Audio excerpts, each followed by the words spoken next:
샬롬. 오늘은 2월 둘째 주일입니다. 그리고 이제 이 예배 초소에서 마지막 주일 예배를 드리게 되겠습니다. 그동안 2년 넘게 이곳에서 저희가 예배를 드렸는데 우리가 좀 더 넓은 곳으로 이렇게 가게 되었습니다. 또 11시 예배를 하나님께 올릴 수 있게 돼서 더 기쁘고 기대됩니다. 그래서 여러분들도 기대하는 마음을 가지고 열심을 내어서 예배드리고 또 많은 사람들 하나님께로 인도하는 그런 귀한 일에 우리 다 같이 힘을 합할 수 있길 원합니다. 오늘도 변함없으신 하나님의 사랑, 놀라운 은혜를 찬양을 통해서 또 우리가 예배를 통해서 하나님께 기쁨을 안겨드리는 귀한 복된 예배 시간 될 수 있길 원합니다. 다 같이 감사의 찬양으로 우리 아버지께 나아가도록 하겠습니다.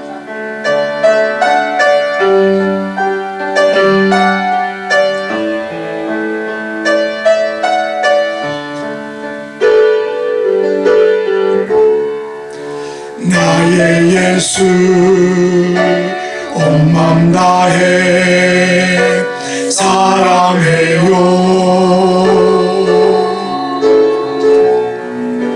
나의 예수 온 맘 다해 경배해요.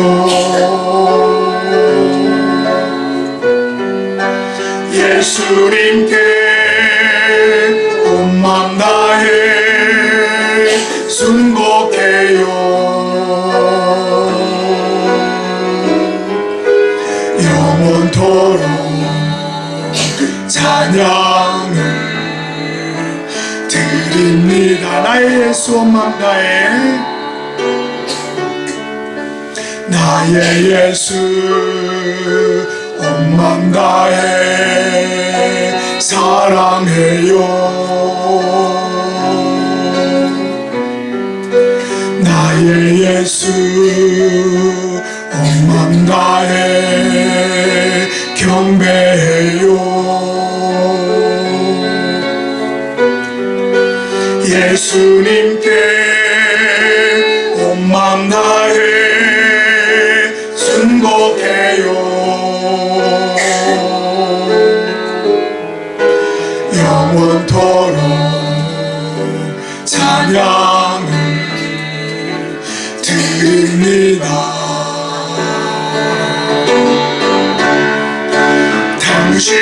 당신은 순결하고 아름다운 주이십니다. 거룩하고 사랑스러운 능력과 영광의 주이십니다. 하늘과 땅이 주 찬양해 영광의 왕을 영원한 주를 평화의 왕자 모든 만물의 주 영원토록 주님을 높이세. 나의 예수 온 맘 다해 사랑해요. 나의 예수 온 맘 다해 경배해요. 예수님께 온 맘 다해 순복해요. 영원토록 찬양을 드립니다. 당신은 순결하고 아름다운 주이십니다. 거룩하고 사랑스러운 능력과 영광의 주이십니다. 하늘과 땅이 주 찬양해 영광의 왕을 영원한 주를 평화의 왕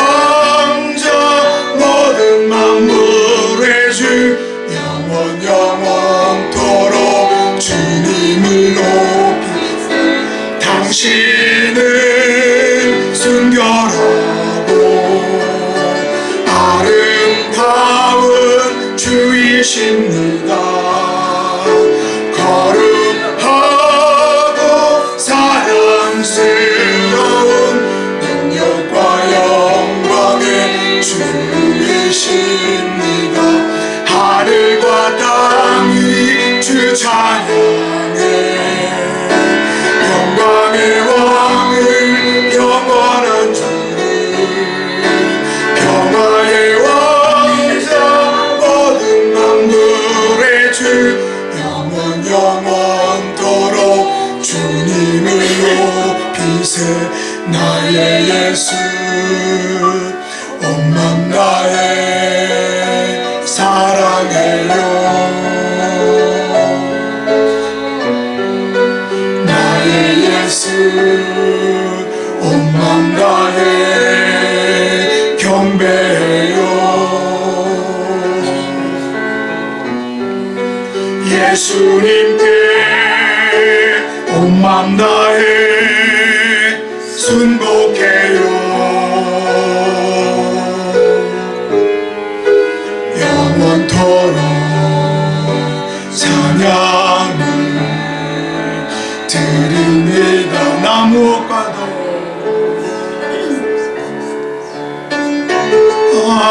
주님을 바꾸지 않으리. 다른 어떤 은혜 구하지 않으리. 오직 주님만이 내 삶의 도움이시니 주의 얼굴 보기 원한 나 무엇과도 주님을 바꾸지 않으리. 다른 어떤 은혜 구하지 않으리. 오직 주님만이 내 삶의 도움이시니 주의 얼굴 보기 원합니다. 주님 사랑해요.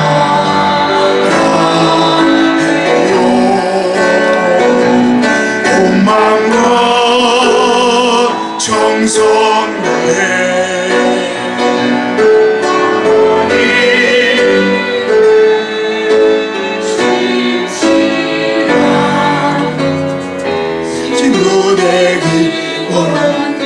일어나서 다 같이 나간다.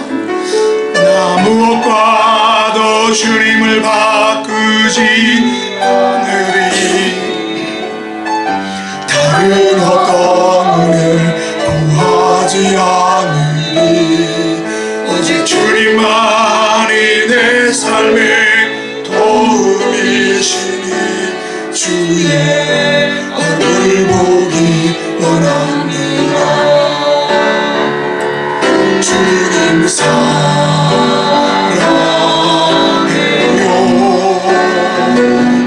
온 마음과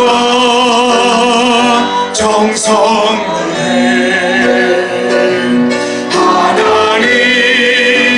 하나님의 신실한 친구 되기 원한 주님 사랑해요. 주님 사랑해요.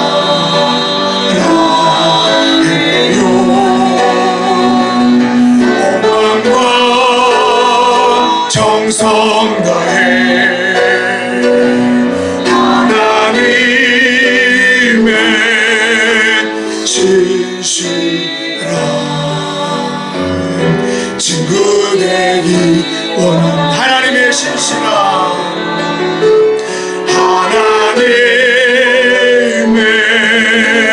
신실한 친구 되기 원합니다.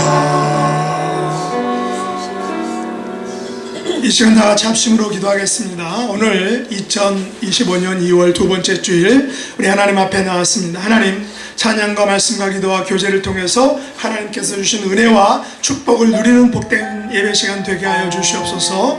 또 우리 지체와 또 지인들 중에 육신과 영혼의 아픔으로 고통받는 분들 하나님께서 치유해 주시고 터치해 주셔서 평강의 은혜로 회복의 은혜로 함께하여 주옵소서. 우리 김수현 목사님 또 에스더 사모님, 임다연 자매, 정임래 집사님, 그리고 김만수 목사님, 델리 목사님, 우리 약하신 분들 하나님께서 강건하게, 온전하게, 완벽하게 고쳐주시고 회복시켜 주시옵소서. 또 세 번째, 다음 주부터 우리가 새 예배당에서 예배드립니다.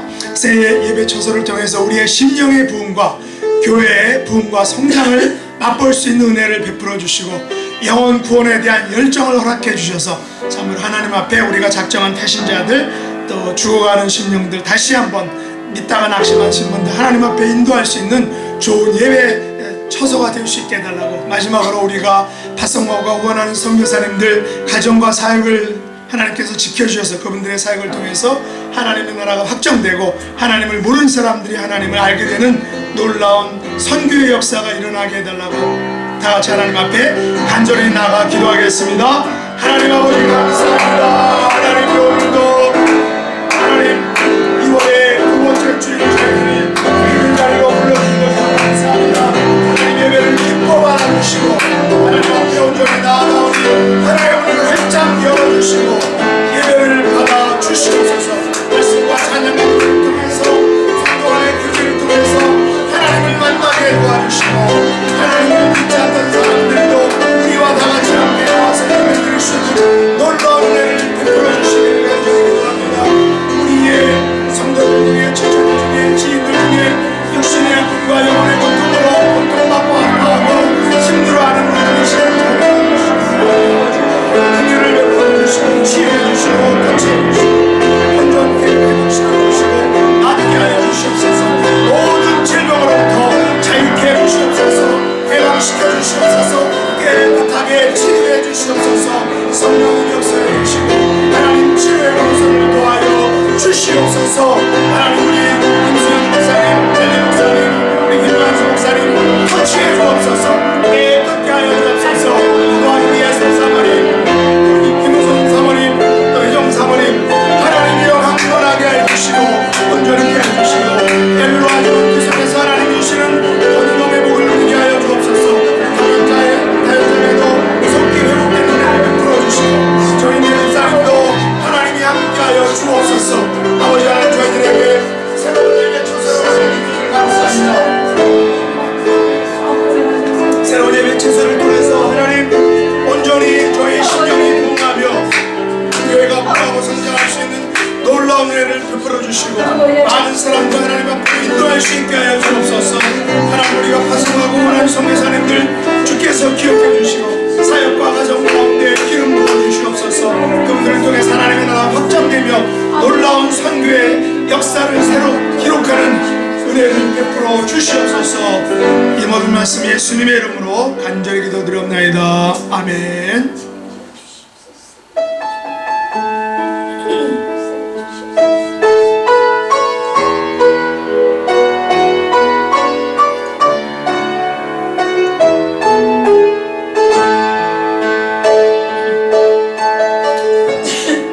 하늘의 문을 여소서.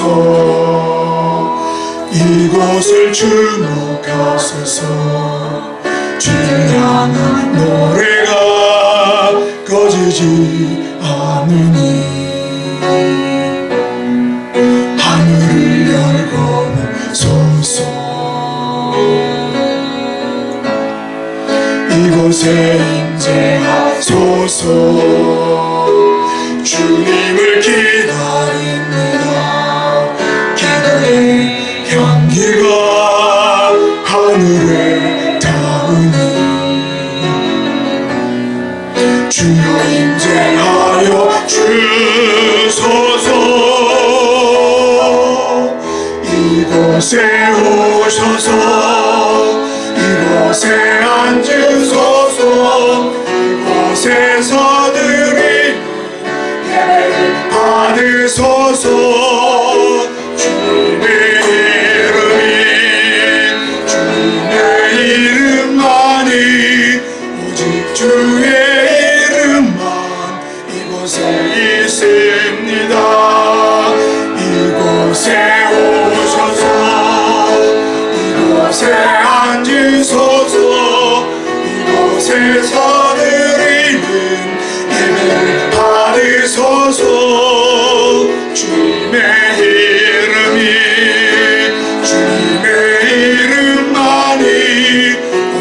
주의 이름만 이곳에 있습니다.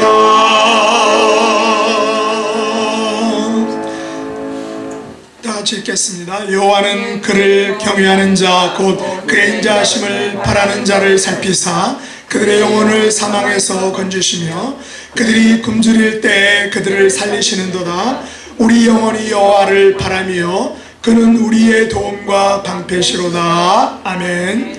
전능하사 천지를 만드신 하나님 아버지를 내가 믿사오며 그 외아들 우리 주 예수 그리스도를 믿사오니 이는 성령으로 잉태하사 동정녀 마리아에게 나시고 본디오 빌라도에게 고난을 받으사 십자가에 못 박혀 죽으시고 장사한 지 사흘 만에 죽은 자 가운데에서 다시 살아나시며 하늘에 오르사 전능하신 하나님 우편에 앉아 계시다가 저리로서 산 자와 죽은 자를 심판하러 오시리라. 성령을 믿사오며 거룩한 공회와 성도와 서로 교통하는 것과 죄를 사해 주시는 것과 몸이 다시 사는 것과 영원히 사는 것을 믿사옵나이다. 아멘.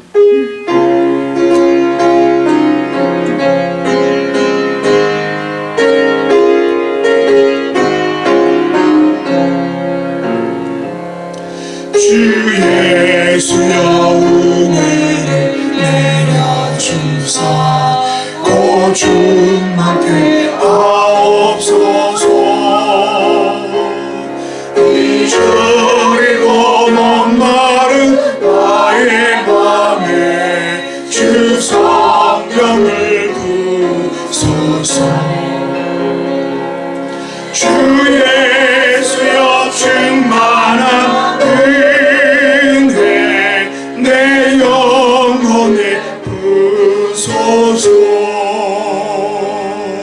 주 예수와 나의 힘 되고 내 만족함 됩니다. 주 예수여 죄에서 풀어주사 날 정결케 하옵소서. 이 세상의 유혹이 나의 맘에 등 못하게 하옵소서. 주 예수여 충만한 은혜 내 영혼에 부소서. 주 예수로 나의 힘 되고 내 만족함 됩니다. 내 영혼이 전성한 시름하나 그 믿음을 주옵소서. 이 세상의 물결이 굽는대로 날 평안케 하옵소서. 주 예수여 충만한 은혜 내 영혼에 부소서. 주 예수로 나의 힘 되고 내 만족함 됩니다. 주 예수여 완전한 주의 사랑 나를 원합니다. 그 사랑이 내 맘에 충만하니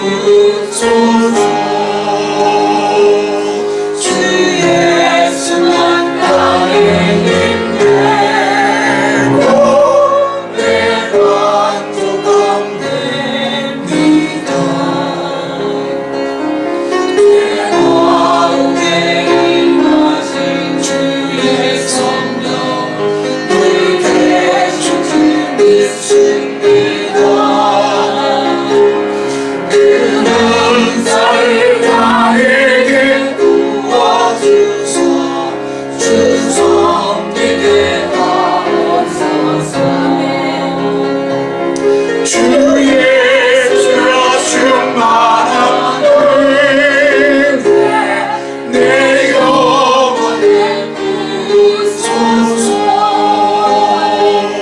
주 예수만 나의 내 만족한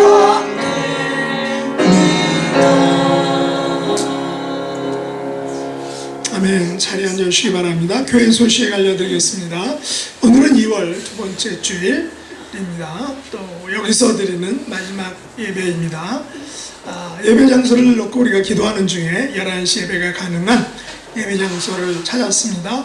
터안과 연안 감리교회고, 그동안 우리 지난 여름서부터죠, 우리 반주로 섬겨주신 우리 서훈이 사모님 너무 우리 그 예배 스타일에 맞는 반주를 잘 해주셨는데 11시 예배로 옮기면서 좀 안타깝게 됐습니다. 나중에 우리 식사하면서 같이 감사하다고 인사 나누시고 하도록 하겠습니다. 또 저희가 수요 찬양 예배를 예전에 우리가 뭐 성경 공부식으로 했는데 우리가 새로운 예배당에 갔으니까 우리가 찬양 집회식으로 다 많이 해서 찬양하고 기도하고, 그래서 이렇게 뜨거운 그런 시간에 성경 말씀은 전보다는 좀 작게 10분에서 15분 하고 많은 부분을 찬양하고 기도하고 하는 시간, 그런 스타일로 다 찬양 집회 스타일로 다 이렇게 하도록 하겠습니다. 위에서 기회해 주시고 합당한 반주자 오실 수 있도록, 찬양 사역자 오실 수 있도록 기도해 주시기 바랍니다. 오늘 들으실 말씀 보겠습니다. 마태복음 5장 1절로 7절 말씀입니다. 기록하지 못했네요.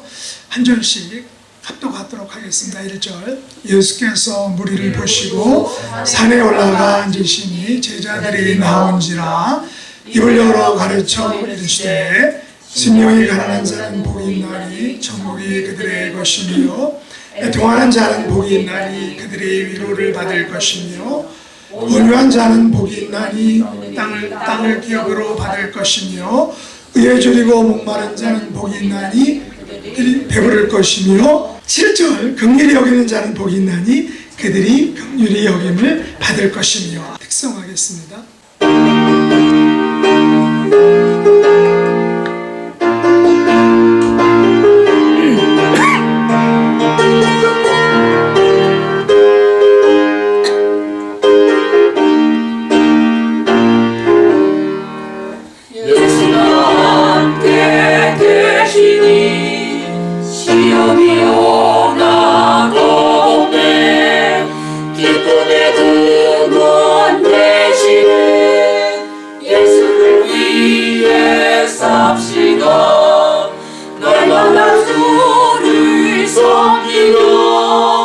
언제나 주를 기리고 그 사랑 안에 살면서 떨리려 가지 맙시다. 이 세상 사는 동안에 주 이름 전파하면서 무한한 동력 주시고 예수를 위해 삽시다.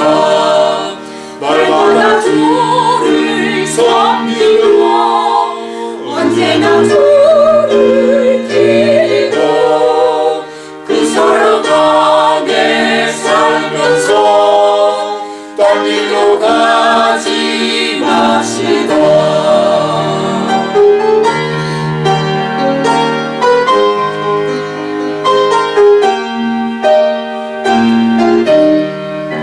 주께서 심판하실 때 잘했다 칭찬하리니 이러한 상급 받도록 예수를 위해 삽시다.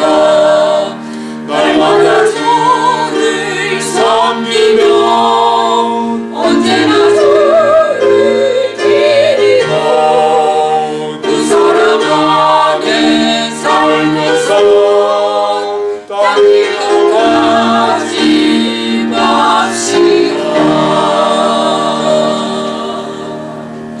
아멘.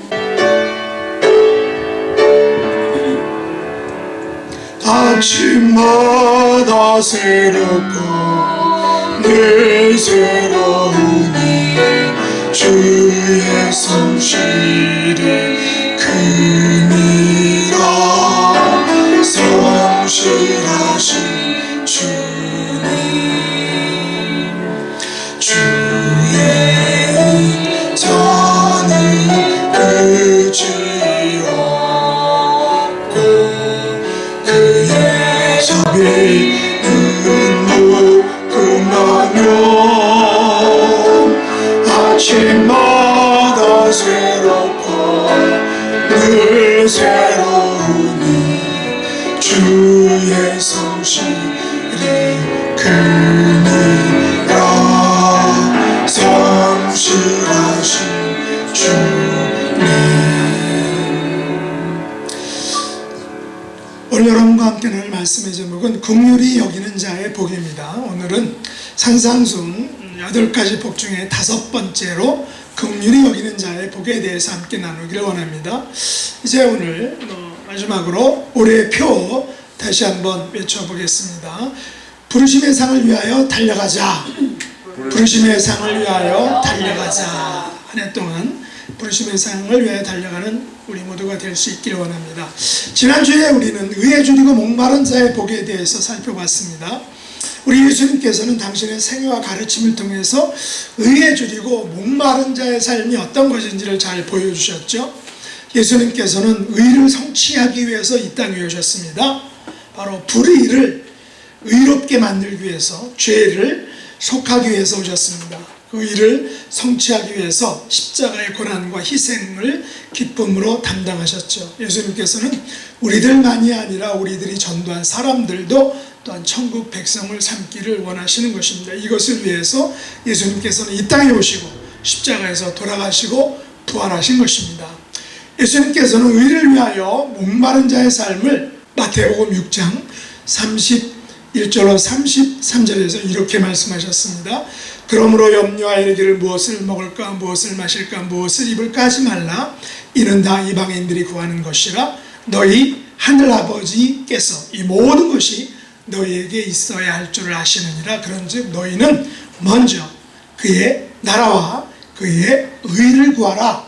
그리하면 이 모든 것을 너희에게 더하시리라. 라고 이렇게 의를 위하여 목마른 자의 삶은 바로 먼저 그의 나라와 의를 구하는 삶이다 라고 말씀하셨습니다. 우리는 이 땅에서 먹어야 살고 또 마셔야 살고 입어야 살 수 있습니다. 그러나 우리가 무엇을 마실까 무엇을 먹을까 무엇을 입을까를 먼저 하기보다는 먼저 해야 될 것이 있는데 그것은 하나님 나라와 그의 의를 구해야 한다라는 것입니다.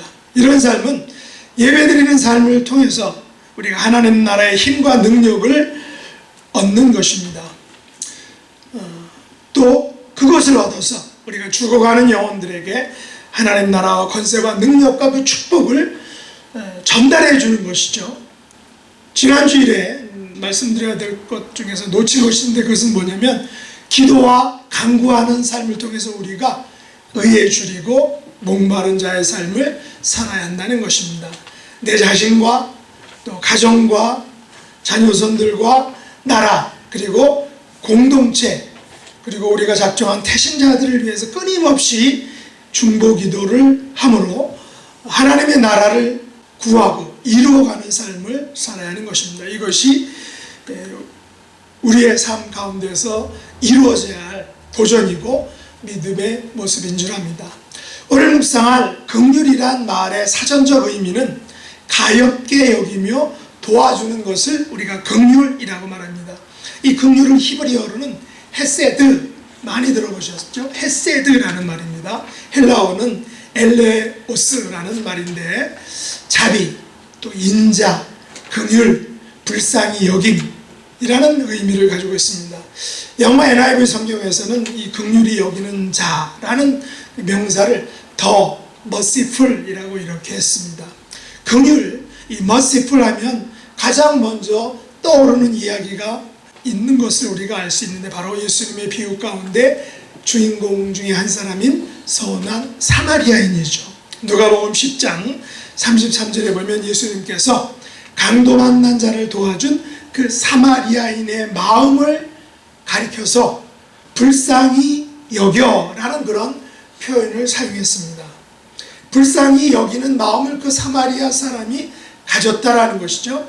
사마리아인이 가진 마음이 바로 그 불쌍히 여기는 긍휼이었다는 것입니다. 이 마음이 그 당시 제사장들에게도 종교 지도자들에게도 또 레위인들에게도 찾을 수 없었던 그 마음입니다. 제사장과 레위인은 긍휼히 여기는 마음을, 이유는 뭔지 모르지만 갖지 못했다는 것이죠. 그들은 강도 만나 죽어가는 자를 눈으로 보고도 뻔히 옆에 지나가는데도 그냥 지나쳐버렸습니다. 왜 그랬을까요?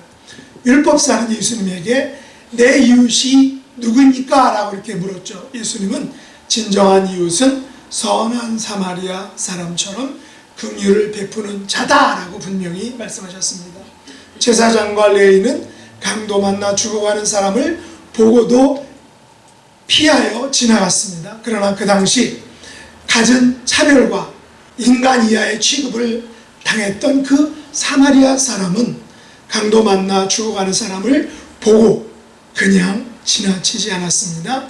그에게 다가가서 상처를 싸매주고 주막으로 데려가서 돌봐주었습니다. 그리고 그를 치료하는 데 더 드는 사후 비용까지도 자기가 지불하겠다라고 약속했습니다. 사마리아 사람은 강도 만난 사람을 긍휼히 여겼다라고 예수님이 말씀하신 것입니다.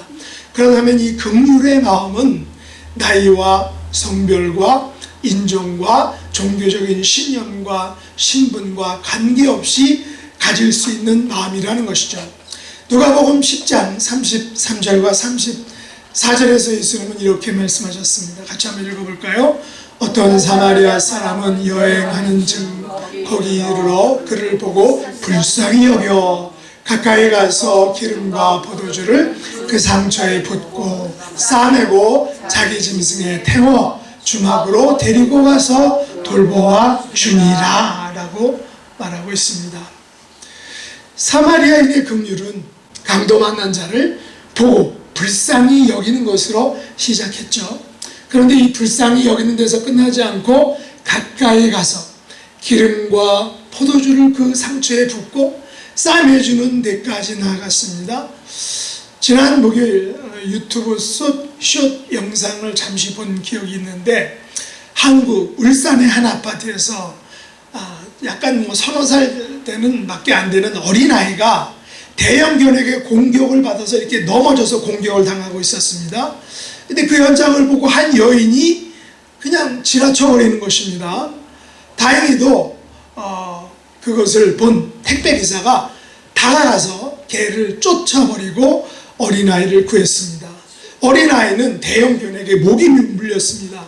그래서 큰 상처를 입었지만 다행히 생명에는 지장이 없었다는 것입니다. 사실 그냥 지나친 여인은 아마 자신이 끼어들면 자신도 대형 견학에 물릴지 모른다는 그런 두려움 때문에 그냥 지나쳤을 것으로 우리가 생각할 수 있습니다. 한편으로 이해는 되지만 만일 그 개에 물린 그 어린아이가 그녀의 자식이었다면 과연 지나쳤을까 하는 것입니다. 그렇다면 그 여인에게는 예수님이 말씀하신 이 긍휼의 마음, 머시풀한 마음이 없었다는 것을 우리가 분명히 알 수 있습니다. 그런데 예수님께서 말씀하신 이 긍휼히 여기는 자는 복이 있나니 그들이 긍휼히 여김을 받을 것이다 라는 이 말씀은 사마리아인이 보여준 그 긍휼, 그 이상의 긍휼이다라는 것입니다. 그것은 우리 하나님 아버지로부터 받은 긍휼인 것입니다. 그렇다면 우리가 하나님 아버지로부터 받은 긍휼은 과연 무엇일까요? 예수님의 비유 가운데 1만 달란트 빚진 자와 100데나리온 빚진 자 이야기가 있습니다. 마태복음 18장 21절로 30절에 나오는 이야기인데 좀 길지만 같이 한번 읽으면서 무슨 이야기인지 다시 한번 되새겨 보도록 하겠습니다. 21절 같이 읽겠습니다. 그때 베드로가 나와 이르되 주여 형제가 내게 죄를 범하면 몇 번이나 용서하여 주리까? 7번까지 하오리이까? 예수께서 이르시되 내게 이르노니 7번뿐 아니라 7번을 70번까지라도 할지니라. 그러므로 천국은 그 종들과 결산하려 하던 어떤 임금과 같으니 결산할 때 10,000달란트 빚진 자 하나를 데려오매 갚을 것이 없는지라 주인이 명하여 그 몸과 아내와 자식들과 모든 소유를 다 팔아 갚게 하라 하니 그 종이 엎드려 절하며 이르되 내게 참소서 다 갚으리다 하거늘 그 종의 주인이 불쌍히 여겨 놓아 보내며 그 빚을 탕감하여 주었더니 그 종이 나와서 자기에게 100데나리온 빚진 동료 한 사람을 만나 붙들어 목을 잡고 이르되 빚을 갚으라 하매 그 동료가 엎드려 간구하여 이르되 나에게 참아 주소서 갚으리이다 하되 허락하지 아니하고 이에 가서 그가 빚을 갚도록 옥에 가두거늘 이렇게 말하고 있습니다.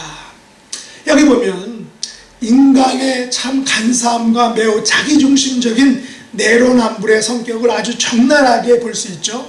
자기는 주인으로부터 무려 10,000달란트의 빚을 탕감받았으면서도 자기에게 고작 100데나리온 빚진 동료를 긍휼히 여기지 못하는 아주 극단적인 이기주의자를 우리가 볼 수 있습니다. 이기주의적인 마음을 볼 수 있는 것이죠. 예수님 당시나 오늘날이나 사람들은 10,000달란트 빚진 자의 모습, 긍휼 없는 이기주의자의 모습으로 살아가는 것을 우리가 볼 수 있습니다. 여러분, 데나리온과 달란트는 신약 성경 시대의 화폐 단위죠. 1데나리온은 약 4g의 로마의 은화로서 당시 군인이나 품꾼의 하루 품삯에 해당되는 액수였습니다.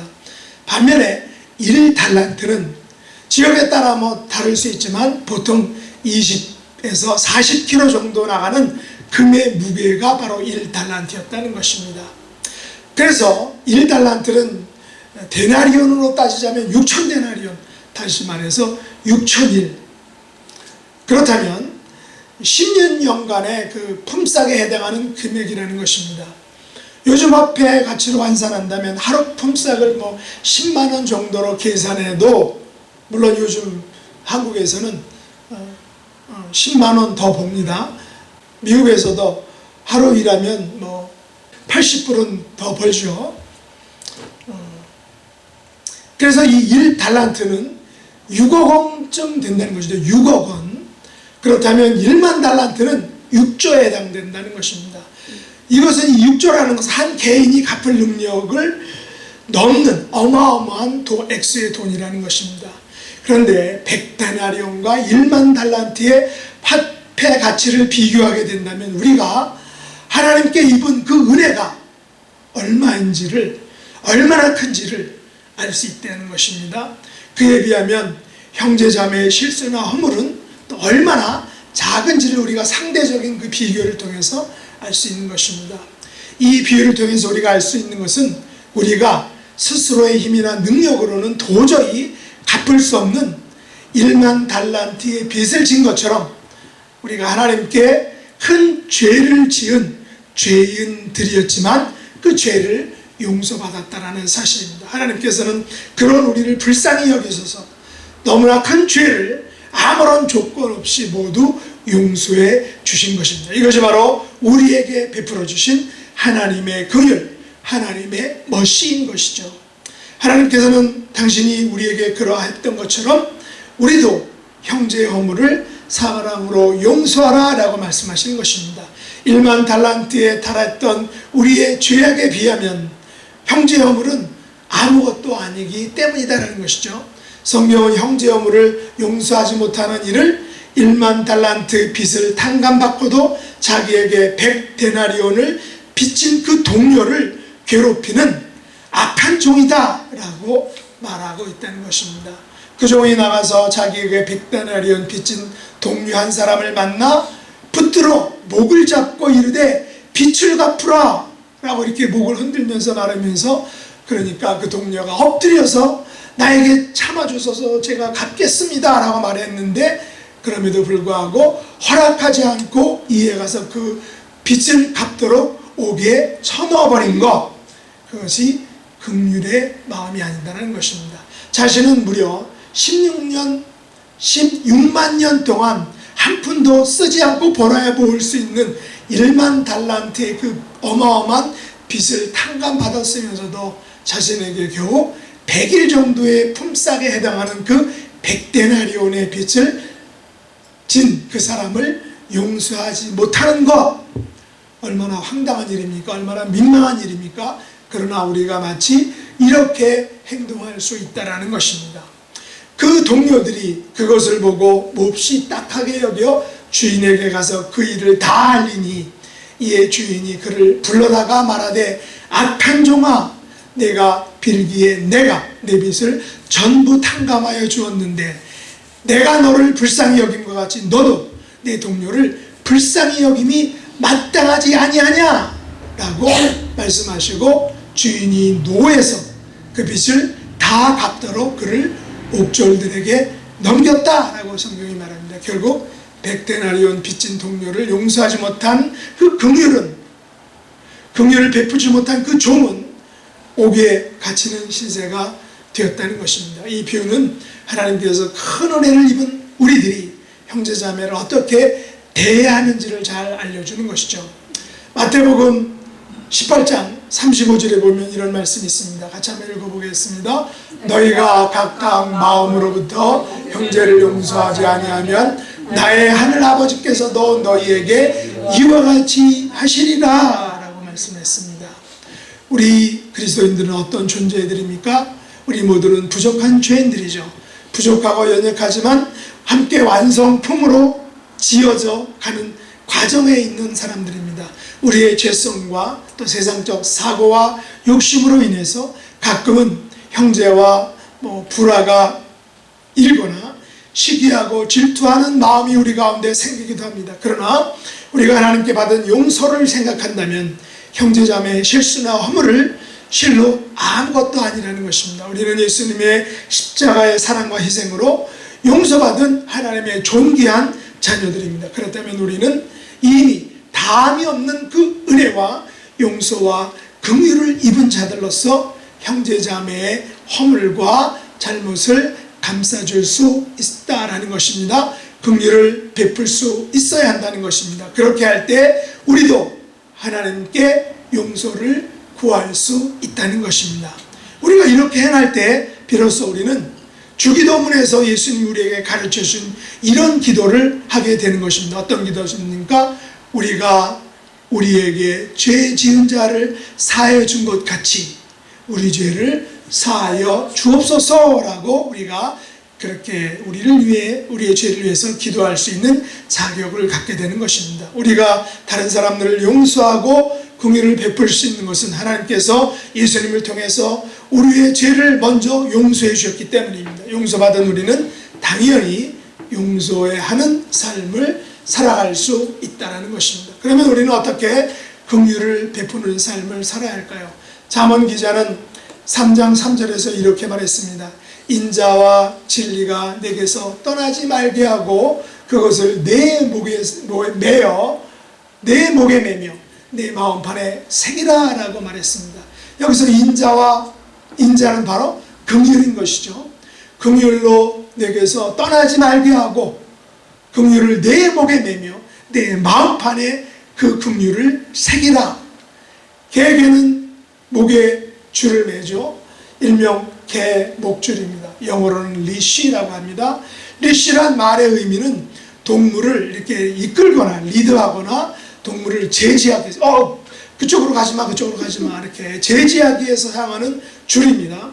여러분, 우리 목과 우리의 마음판에 긍휼의 줄, 이 긍휼의 리쉬를 메어서 우리가 교만해지거나 나태해지려고 할 때 나를 향하신 나에게 베풀으신 그 긍휼 머시의 리쉬를 기억함으로 우리가 긍휼과 또 진리의 삶을 살아갈 수 있다는 것입니다. 하나님께서 미가 선지자를 통해서 6장 6절과 8절에서 이렇게 말씀하셨습니다. 내가 무엇을 가지고 여호와 앞에 나아가며 높으신 하나님께 경배할까? 사람아, 주께서 선한 것이 무엇임을 내게 보이셨나니 여호와께서 내게 구하시는 것이 오직 정의를 행하며 인자를 사랑하며 겸손하게 내 하나님과 함께 행하는 것이 아니냐라고 말씀하셨는데, 인자를 사랑한다는 것은 긍휼을 사랑한다는 것입니다.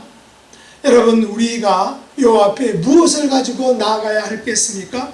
무엇으로 하나님을 경배할 수 있겠습니까? 우리의 물질입니까? 우리의 지위나 명예나 권세입니까? 그것은 바로 우리가 이 땅에서 하나님의 의, 하나님 나라를 추구하는 삶을 사랑하는 그 모습을 가지고 하나님께 나아가는 것입니다. 이 땅에서 하나님께서 우리에게 베풀어 주신 그 긍휼을 감사를 드리고 경배를 드리고, 우리도 다른 사람들에게 우리가 받은 그 긍휼을 베푸는 삶, 긍휼의 삶의 모습을 가지고 하나님께 나아가게 된다는 것입니다. 그 중에 가장 중요한 것은 바로 내가 받은 구원의 은총을 다른 사람들에게 전해서 그 사람에게도 구원의 은총이 임하게 하는 것, 그것을 가지고 우리가 하나님께 나아가는 것입니다. 그래서 우리가 작정하는 대신자가 매우 소중한 것입니다. 우리가 이 일에 다가갈 수 있는 방법이 바로 대신자를 작정하고 그를 위해서 끝까지 기도하고 그를 전도하는 것입니다. 우리 주님께서는 누가복음 6장 36절에서 이렇게 말씀하셨습니다. 너희 아버지의 자비로우심 같이 너희도 자비로운 자가 되라. 사도 바울은 에베소서 4장 32절에서 긍휼의 삶을 이렇게 살라고 말했습니다. 서로 친절하게 하며 불쌍히 여기며 서로 용서하기를 하나님이 그리스도 안에서 너희를 용서하심과 똑같이 하라라고 말씀하셨습니다. 그러면 이 긍휼히 여기는 자의 모습은 어떠한 모습일까요? 한 가지 예를 들겠습니다. 헨리 나우엔이라는 유명한 신학자 또 목회자가 있습니다. 그분이 유명한 책 가운데 하나가 상처 입은 치유자라는 책인데, 이 책은 사역자가 되려면 상처 입은 치유자가 되어야 한다라고 말하고 있습니다. 다시 말해서 우리 자신이 가지고 있는 자신의 상처는 다른 이들에게 생명을 주는 원천이 될 수 있다는 것입니다. 헨리 나우엔은 이 해리슨과 존 앨런이라는 그 두 사람의 이야기를 통해서 치유자가 가져야 할 그런 마음과 태도를 잘 설명했습니다. 해리슨 씨는 누구냐 하면 48세의 농장 노동자였습니다. 그는 부정맥 증세로 고생하고 있었고 다리 수술을 받으려고 병원에 입원하고 있었습니다. 그에게는 가족도 친구도 없었습니다. 이야기를 나눌 사람도 주변에 없었습니다. 그는 이제 내일 있을 큰 수술을 앞두고 불안감과 죽음의 두려움에 쌓여 있었습니다. 존 앨런은 어떤 사람이냐면 해리슨이 입원한 그 병원에 임상목회 훈련을 받고 있는 그런 신학생이었다고 합니다. 존은 자신의 임상목회 훈련 과정의 하나로서 해리슨을 방문해서 그와 대화를 나눴습니다. 그리고 해리슨과 이별할 때, 해리슨을 떠날 때 내일 일이 잘 되기를 바랍니다. 다시 뵙겠습니다. 안녕히 계세요. 라고 이렇게 인사말을 남기고 헤어졌다고 합니다. 그런데 존은 더 이상 해리슨을 만나지 못했다는 것입니다. 그 이유는 존과 해리슨이 만난 다음 날 해리슨은 그만 수술 도중에 죽었기 때문입니다. 헨리 나우엔은 존과 해리슨의 사례에서 해리슨을 치유하려 했던 존에게 가장 필요한 것은 바로 무엇이냐? 긍휼히 여기는 마음이었다는 것입니다. 존에게는 긍휼히 여기는 마음이 좀 부족했다는 것이죠. 긍휼히 여기는 마음을 가지고 대하는 사람은 단순히 형식적이고 의례적인 대화만을 나누지 않는다는 것입니다. 단순히 내일 일이 잘 되기를 바란다는 말을 해주기보다는 내일이 분명히 있을 것이며 그 내일 다시 자신과 만날 수 있을 것이며 또 기다려주는 사람이 있다라는 것을 그 해리슨이 알 수 있도록 확신을 심어주어야 했다라는 것입니다. 그러나 해리슨에게는 더 이상 내일 자신을 기다려주는 사람이 아무도 없을 것이라는 그 사실에 그는 절망하고 자신을 기다리고 있는 것은 자신을 애타게 기다리는 그 사람이 아니라 혹독한 노동뿐이라는 것을 알았다는 것입니다. 그래서 그에게는 더 이상 살고 싶은 욕구가 없었기 때문에 그는 수술 도중에 생명줄을 놓았던 것입니다. 그래서 헨리 나우에는 긍휼과 더불어 치유자에게 필요한 덕목이 바로 환대, 영어로 표현하면 hospitality 맞습니까? 발음이? 그겁니다. 환대. 예전에 제가 말씀드린 거 있는데 환대라는 것은 타인에게 자신의 주의를 집중하는 것이죠. 타인에게 자기의 자리를 그냥 내어주는 것입니다. 그리고 그 안에서 타인과 함께 그 평안을 누리는 것이죠. 함께 나눔으로써 결속을 이끌어가는 것입니다. 내가 어떤 모습, 어떤 환경에 있더라도 환영받고 있다라는 그 마음을 그 상대방에게 줄 수 있다면 그것은 상대방에게는 소망이 되고 치유가 될 수 있다는 것입니다. 오늘 아침 저기 둘째가 있었는데 뭐 제가 아는 그 동네 목사님을 만났답니다. 이제 우리 아들은 개를 산책시키는 중이었는데 그래서 아들이 안녕하세요라고 인사를 했는데 그 목사님은 그래라고 이렇게 말했다는 것입니다. 근데 이제 이 둘째에게는 한국 문화에 익숙하지는 않죠. 그래서 그래라는 말은 어떻게 보면 그 담례로서 좋지 않다는 것입니다. 근데 뭐 한국의 문화에 익숙한 사람들은 안녕하세요라고 하면 그래라고 하면은 그것이 인사죠. 그냥 자연스러운 인사입니다. 그러나 그 문화를 모르는 사람들에게 그것은 환대가 아니라 왜 저런 사람이 있지? 라고 할 수 있다는 것입니다. 그런 의미에서 우리가 환대를 나타내기 위해서는 왜냐하면 그분을 제가 잘 아는데 그런 분은 아닌데 그래라는 그 용어를 사용함으로 인해서 환대가 그 속에서 이루어지지 않는 것입니다. 그런 의미에서 우리가 표정이나 또 언어를 통해서 우리가 다른 사람에게 환대를 줄 수 있는 내가 환영받고 있다는 것을 줄 수 있는 그런 분위기를 우리가 만들어내는 것 우리의 하나의 책임이다라는 것입니다. 오늘 산상 수훈에서 예수님께서 말씀하신 긍휼은 바로 예수님 사역의 출발점이자 동기였습니다. 마태복음 9장 27절에 보면 예수께서 거기에서 떠나가실새 두 맹인이 따라오며 소리질러 이르되 다윗의 자손이 우리를 불쌍히 여기소서라고 이렇게 말했습니다. 예수님은 보지 못하는 그 두 맹인을 불쌍히 여기시면서 그들의 눈을 뜨게 해주셨습니다. 예수님을 통해 눈을 뜨게 된 그 두 맹인은 어떠한 환대를 받게 된 것입니까? 그 생에 있어서 눈을 뜨게 된 그 환대는 어떠한 환대일 수 있겠습니까? 평생을 잊지 못할 환대일 것입니다. 마태복음 9장 36절에도 보면 무리를 보시고 불쌍히 여기시니 이는 그들이 목자 없는 양과 같이 고생하며 기진함이라 라고 말씀하셨습니다. 이 긍휼의 마음을 가진 사람은 예수님처럼 다른 사람을 볼 때에 그냥 그 사람의 외관만 그 사람의 멋있는 모습만 보는 게 아니라 그 사람의 고생과 그 사람의 기진함을 볼 수 있어야 한다는 것입니다. 그래서 우리들도 예수님처럼 예수님께서 보셨던 그 불쌍히 여기는 마음의 눈으로 우리가 만나는 주변 사람들 그분들의 겉모습만이 아니라 그들의 어떤 고생하는 모습, 기진한 모습을 볼 수 있는 그런 긍휼의 눈을 가져야 한다는 것입니다. 마태복음 14장 14절에 보면 예수께서 나오사 큰 무리를 보시고 불쌍히 여기사 그 중에 있는 병자를 고쳐주셨다라고 했습니다. 예수님은 불쌍한 마음을 가지시고 그 병자를 고쳐주신 것입니다. 아파보지 못한 사람은 사실 아픔의 고통, 좌절의 그 아픔을 잘 이해할 수 없습니다. 그래서 헨리 나우에는 상처 입은 치유자란 단어를 사용한 것이죠. 상처를 경험한 사람이 진정한 의미에서 그 상처 입은 사람을 치유할 수 있다는 것입니다.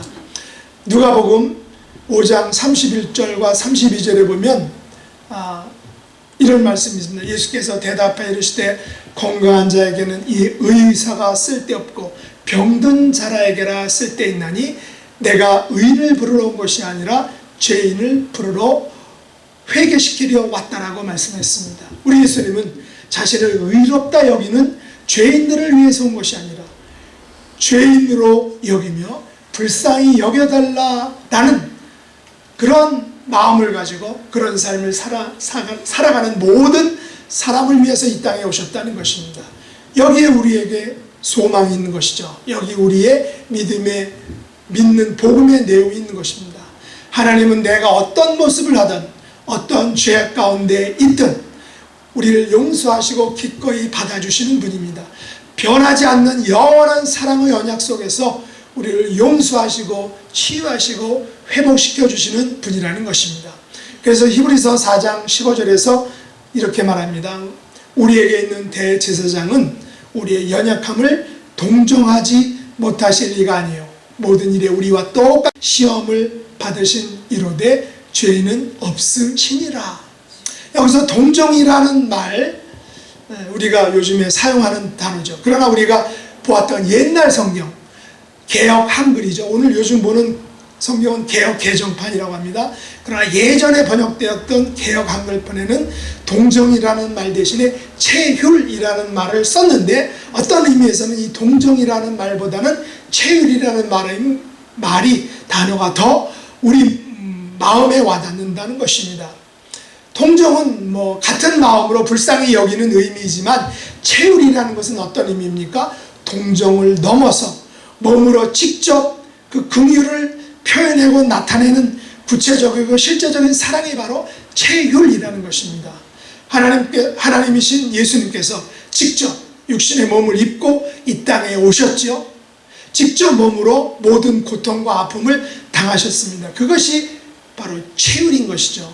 고통당하는 모든 자의 마음을 아실 뿐만 아니라 기꺼이 도와주는 그 사랑을 베풀어 주신 그 예수님의 그 동정이 바로 체휼이라는 것입니다. 따라서 우리는 우리의 모든 고통, 아픔을 직접 체휼하신 예수님 앞으로 얼마든지 나아갈 수 있는 것입니다. 왜냐? 예수님이 내 대신 우리의 모든 아픔과 죄의 그 모든 것들을 직접 체휼하셨기 때문에 그렇다는 것입니다.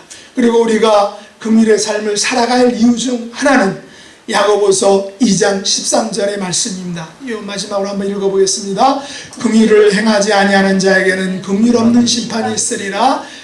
긍휼은 심판을 이기고 자랑하느니라 라고 말씀했습니다. 우리가 하나님께 먼저 받은 긍휼은 우리에 대한 심판을 이기게 한다는 것입니다.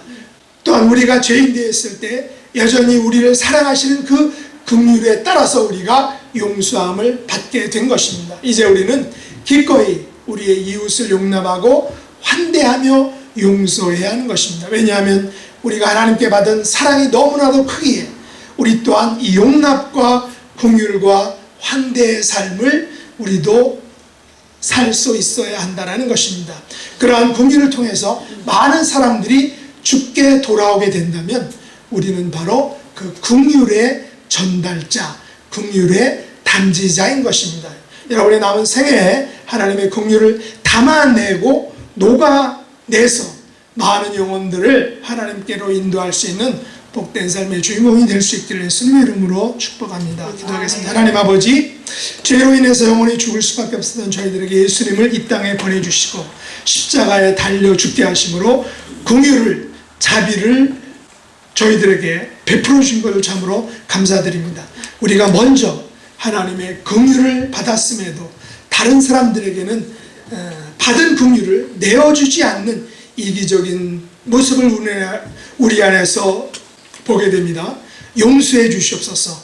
온전히 예수님의 그 긍휼하심을 본받아 우리들이 살 수 있도록 은혜를 더해 주시고, 특별히 죽어가는 영혼들에게 우리가 받은 긍휼을 그대로 전하는 긍휼의 전달자, 긍휼의 담지자가 될 수 있도록 은혜 베풀어 주옵소서. 예수님의 이름으로 간절히 기도드립나이다. 아멘.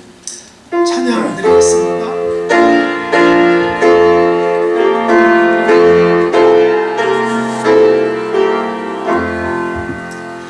주 날 사랑하사 구하시려고 저 십자가 고난 당하였도다. 그가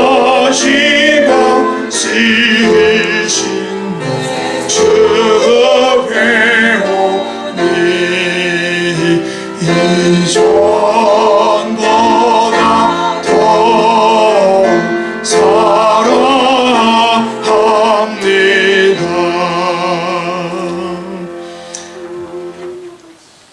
하나님 아버지, 오늘 이제 2년 넘게 이곳을 통해서 저희들이 하나님께 예배드리게 하심을 감사합니다. 또 저희들에게 새로운 예배 초소를 허락해 주신 것을 감사드립니다. 저희들의 삶에 있어서 하나님께 드리는 예배와 경배, 찬양, 또 함께 성도들이 모여서 나누는 그 공동체의 아름다운 교제가 가장 소중하고 귀하고 복된 그런 일인 줄 압니다. 하나님, 이런 은혜를 베풀어 주신 것을 감사드립니다.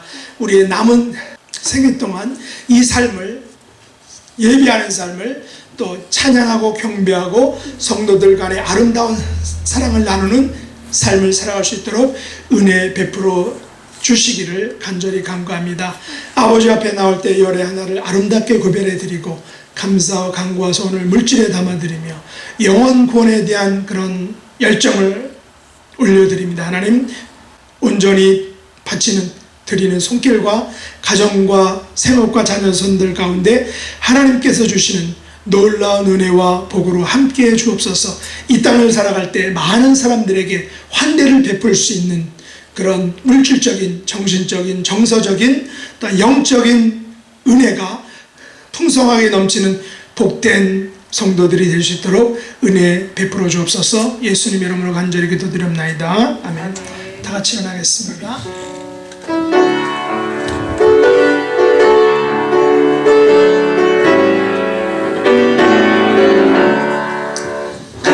크신 하나님의 사랑 말로 다 영영 못하네.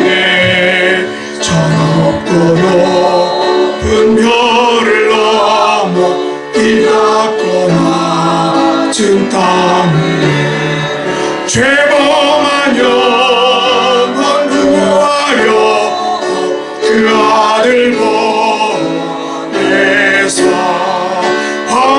죄를 삼으시고 죄 용서하셨네. 하나님 크신 사랑을 증명다 못하네. 영원히 변치 않는 사랑 성도여 찬양하세. 괴로운 시절 지나가고 땅 위에 화쇠할 때 주님지 않던 영혼들은 큰 소리 외쳐우르는 주 믿는 성도들에게 큰 사랑 베푸소. 우리의 죄 사했으니 그네 힘을 주다. 하나님 크신 사랑을 증명다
감사합니다.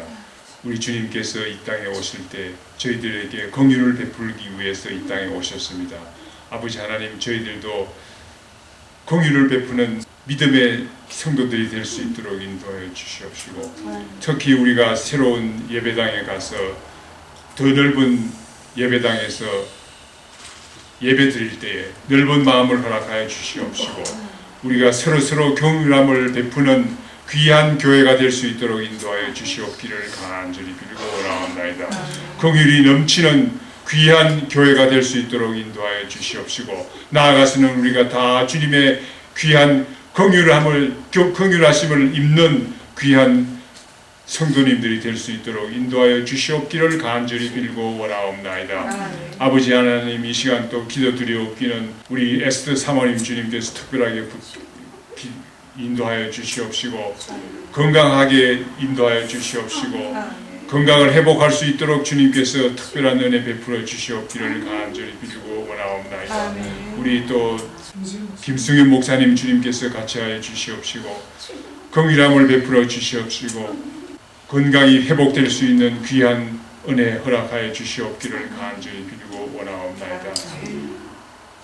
지금은 우리 주 예수 그리스도의 무한하신 은혜와 하나님 아버지의 만극하신 사랑과 성령님의 교통하심이 이 자리에 참여하신 우리 모든 성도님들 위해 영원히 함께 하실지어다. 아멘.